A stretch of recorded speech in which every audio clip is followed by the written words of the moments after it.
If you want to chat on WhatsApp without coming online or without online status, so let me give you an example. I have opened WhatsApp on my laptop and on my mobile, and here I am sending message from WhatsApp web, and I have seen message on my mobile and there are no blue ticks.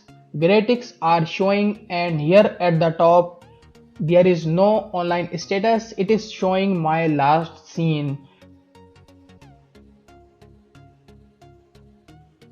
And after replying from the mobile, the gray ticks turned into blue and still there is no online status. It is showing my last seen. So if you want to know this cool trick, be with me till end of the video.